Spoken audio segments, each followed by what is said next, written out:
Hi, I'm Sherry. I want to welcome you to my studio today.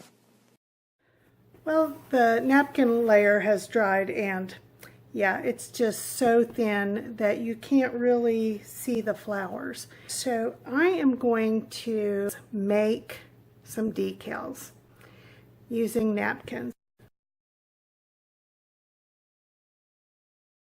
Most napkins are at least 2 or 3 layers. So you want to take the back layers off.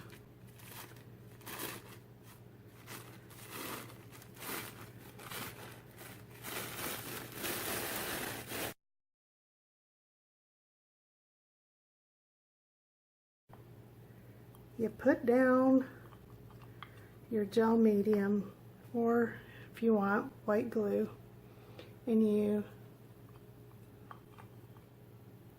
get a pretty even layer.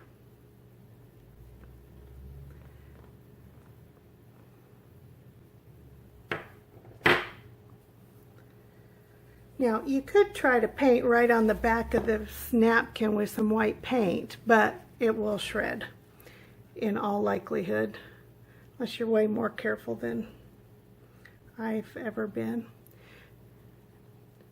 Now as you can see, the medium does not really like this silicone, or the silicone doesn't like the medium. So what you're going to do is put it face down.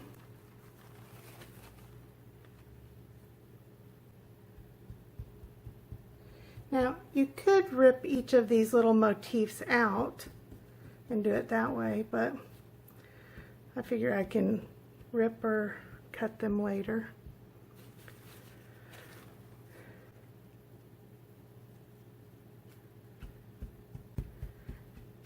And then you're going to let this dry.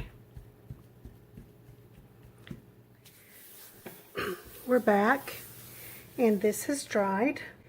You can lift it up, and you have a decal that you can apply. It will still be transparent when you put it down, but this makes it sturdier if you want to cut it out, or if you want to paint the back of it. So I really like this white pearl color. So I'm just going to roll it on the back.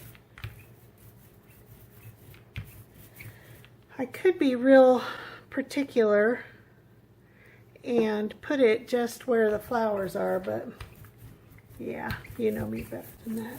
I'm kind of hoping that the iridescence will show through the paper. Okay, I'm back and everything's dried. So I'm going to lift the decals. You know, I used to do all this kind of stuff just on freezer paper, but dang, if it isn't just so much easier on the silicone mat. Okay, it's got a little place there that needs to dry, but you can see some iridescence through this. I'm really happy with it, so I am going to hang it up to cure a little bit longer. Thanks for watching my video. Please leave any questions or comments you might have, and I will get back to you as soon as I can. I hope you'll subscribe. Thanks again. Bye.